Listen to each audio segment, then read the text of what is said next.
Testigo sa impeachment trial ni Vice President Sara Duterte ang sheriff na sinuntok niya noong 2011 habang mayor pa siya ng Davao City. Kasama ring tetestigo ang isang psychiatrist. Yan ang ulat ni Sheila Natividad. Taong 2011 nang suntukin ni dating Davao City Mayor at ngayong Vice President Sara Duterte ang lalaking ito sa video, kasagsagan ng ipinapatupad na demolisyon sa lungsod. Siya si Sheriff Abby Andres, isa sa mga inaasahang ihaharap bilang testigo ng House Prosecution Panel para sa paglilitis ng impeachment case ng Vice Presidente. Sa kopya ng pre-trial brief ng Prosecution Panel na nakalap ng PTV News, nakasaad na kaya nakalista bilang witness ang sheriff ay dahil siyang magpapatunay sa tendency ni VP Sara na gumawa ng karahasan.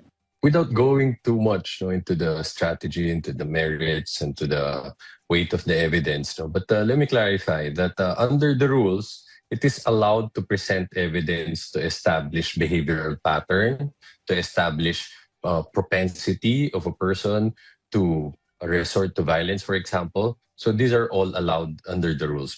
Mababasa rin sa Articles of Impeachment ang umano'y pagtatangka ng Vice Presidente sa buhay ni Pangulong Ferdinand R. Marcos Jr., First Lady Liza Araneta Marcos at dating House Speaker Martin Romualdez. Gusto ring mas masiyasat ng prosekusyon kung ang mga binitawan niya bang pagtatangka noon laban sa pinakamataas na opisyal ng bansa ay hanggang salita lang o konektado sa kanyang pag-uugali.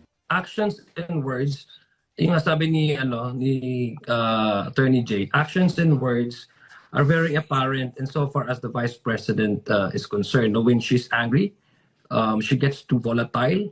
Doon po sa issue nung sa sheriff na yon, nakita natin na sinuntok niya. It also speaks about It also speaks about the attitude that she is yung impunity, the culture of impunity that we would try to address.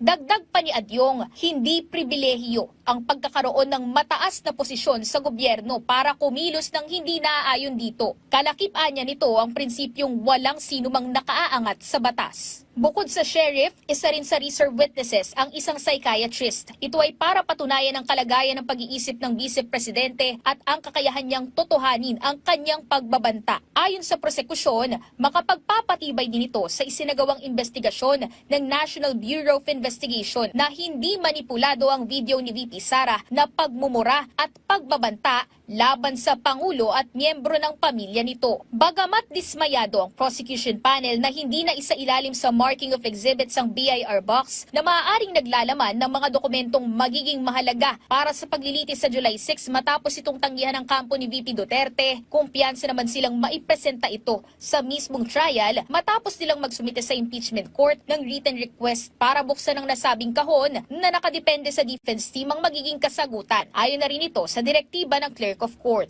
We are not actually hitting a particular person. We're actually on the principle of transparency and accountability. It's just so happened that the Vice President was the one who's facing these charges.